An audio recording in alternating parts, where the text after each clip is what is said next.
In this video we're going to create this flying saucer. I'll start by going to one of my orthographic views, the front or the side, and against the y-axis I'll hold down the space bar, I'll go to Create, CV Curve Tools, CV Curve Tool Attribute. I'll set it for 1, and I'll make a quarter view of kind of a flying saucer. I'll hit Return to set the curve, and I'll hit W on the keyboard, and I'm going to center the pivot, hold down D, and I'll place that pivot where I'd like to revolve from. Holding down the space bar, Surfaces, Revolve, and I'll go to the Attributes. I want to be sure that it's set for Y, and I'm setting it for polygons, quads, and count. The default setting is 200, and I'll leave it that way, and I'll click on Revolve.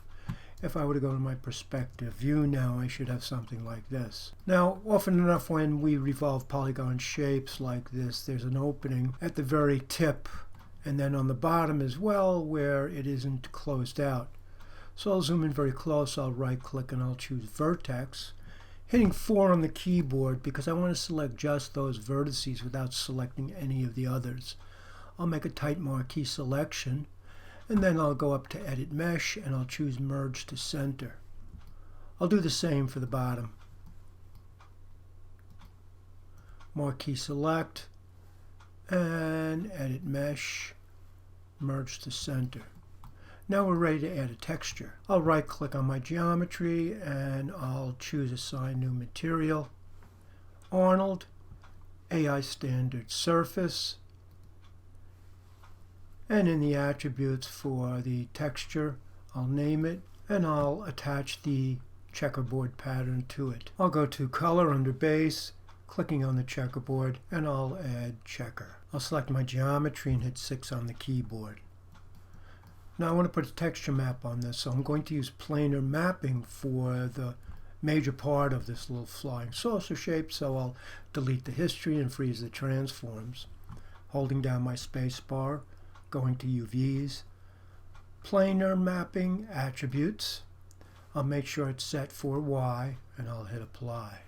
If I were to click on my UV editor or go to UV and choose UV editor, I see my UV map inside the checkerboard pattern.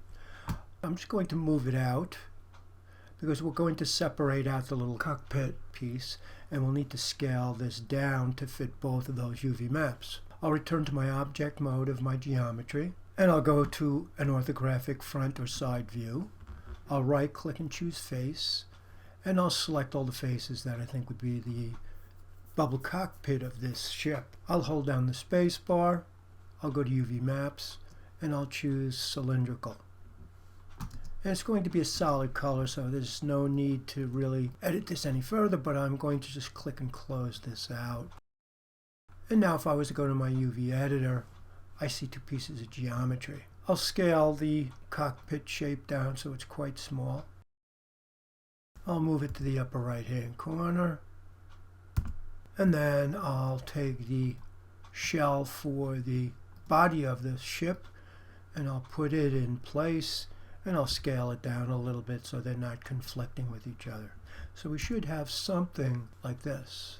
I'll go back to my object mode for my geometry, select it, and I'll go to Image, UV Snapshot, and I'll make sure it's a PNG. I'll browse to my folder, and I'll name it, and I'll click on Apply and Close. Now I'm ready to go into Photoshop to make the texture.